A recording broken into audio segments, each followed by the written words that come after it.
Bismillahirrahmanirrahim. Assalamualaikum warahmatullahi wabarakatuh. Bagaimana kabarnya anak-anak sekalian? Sehat semua? Alhamdulillah, kalau kalian dalam masih keadaan sehat walafiat.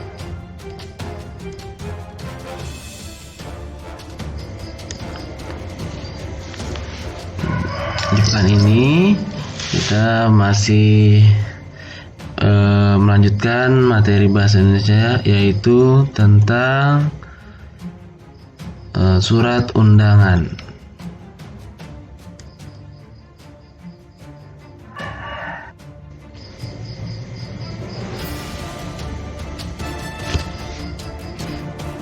Nah, sekarang Pak Guru akan menjelaskan yaitu tentang pengertian surat undangan.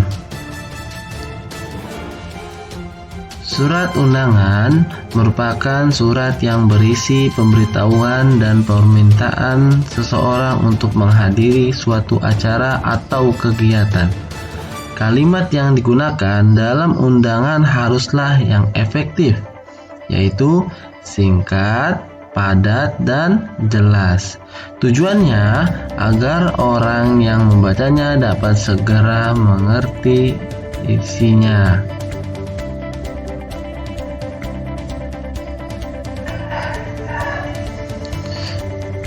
Dan selanjutnya yaitu macam-macam surat undangan. Surat undangan dibedakan menjadi 3 jenis, yaitu pertama, surat undangan secara resmi, surat undangan setengah resmi, dan surat undangan yang tidak resmi. Surat undangan yang resmi adalah surat undangan yang mengatasnamakan sebuah instansi atau organisasi dan kedinasan. Undangan setengah resmi adalah undangan yang mengatasnamakan perorangan yang ditujukan ke perorang maupun instansi atau organisasi.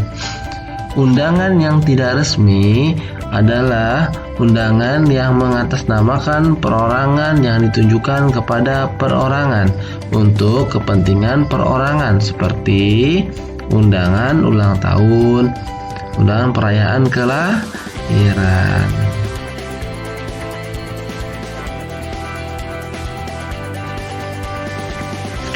Dan di sini selanjutnya yaitu bagian dan contoh surat undangan resmi. Nah, ada gambarnya seperti ini. Itu sudah terjelas. Ada kepala surat, ada nomor surat, ada tanggal surat, nama dan alamat, salam pembuka, isi surat, penutup surat, salam penutup, dan pembuat surat. Nah, di slide selanjutnya Pak Guru akan jelaskan tentang pengertian-pengertian tersebut.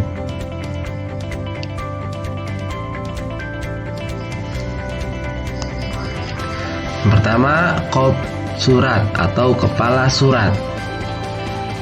Kepala surat, bagian atas dalam surat adalah kepala surat atau dikenal dengan kop surat. Kop surat terdiri dari nama lembaga, logo atau lambang lembaga, alamat lembaga, nomor telepon lembaga, kode pos dan faks lembaga jika ada, alamat email dan website jika ada. Selanjutnya, tempat dan tanggal surat.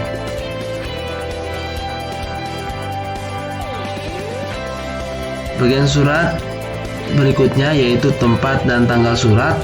Pencantuman tempat dan tanggal surat bertujuan untuk memberi informasi mengenai kapan dan dari mana surat tersebut dikirim.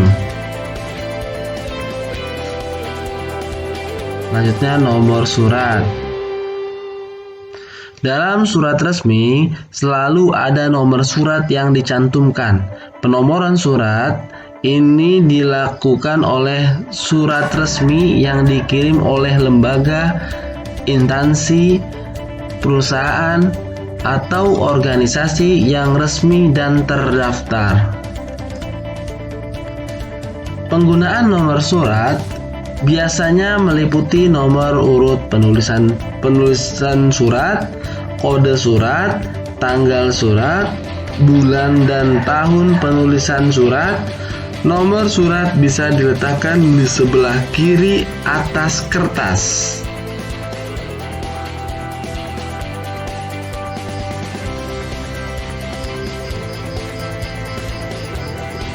Selanjutnya, lampiran yang disertakan. Bagian lampiran merupakan penjelas yang memberi informasi bahwa ada berkas dan dokumen lain yang disertakan dalam surat tersebut. Penulisan lampiran yang disertakan bisa disebut jumlah lembar dan ditulis dalam bentuk angka.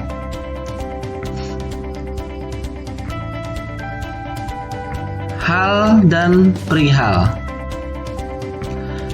Bagian hal dan perihal berfungsi untuk memberikan petunjuk kepada pembaca tentang kepentingan dan isi pokok dalam surat tersebut. Caranya, penulisan yaitu di awal menggunakan huruf kapital. Selanjutnya, nama dan alamat tujuan. Nama dan alamat tujuan biasanya ditunjukkan untuk orang atau lembaga yang dituju dan menggunakan kata seperti Bapak atau Ibu atau yang terhormat. Selanjutnya, salam pembuka. Salam pembuka berfungsi untuk membuka pembicaraan dalam surat sesuai adab dan sopan santun. Penulisan salam pembuka diawali dengan huruf kapital dan diakhiri dengan tanda koma. Selanjutnya, isi surat terbagi menjadi 3 bagian, yaitu pertama, bagian pembuka, bagian inti, dan bagian penutup. Yang pertama itu bagian pembuka. Bagian pembuka pada isi surat berisi tentang pengantar bagi pembaca untuk mengetahui isi dan berita yang akan disampaikan oleh pengirim surat. Bagian inti pada isi surat berisikan tentang maksud dan tujuan utama dalam pengiriman surat dan harus dibuat dengan singkat, padat, dan jelas agar isi surat mudah dipahami oleh pembaca. Selanjutnya, bagian penutup. Bagian penutup pada isi surat berisi tentang penegasan dan kesimpulan dari isi surat secara keseluruhan. Selanjutnya yaitu salam penutup. Salam penutup berada pada bagian akhir surat. Selanjutnya, nama pengirim dan pembuat surat. Pada bagian bawah surat harus terdapat nama pengirim beserta tanda tangannya. Jadi sudah paham kalian untuk pengertian dan penjelasan bagian-bagian cara pembuatan surat? Alhamdulillah kalau kalian sudah paham.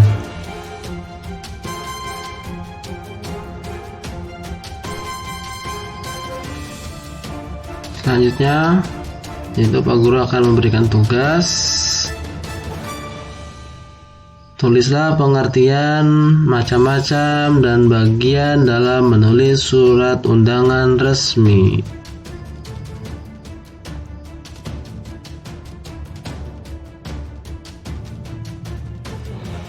Cukup sekian penjelasan dari Pak Guru. Mudah-mudahan kalian bisa memahami dan mengerti. Kurang lebihnya Kampung Guru mohon maaf. Wassalamualaikum warahmatullahi wabarakatuh.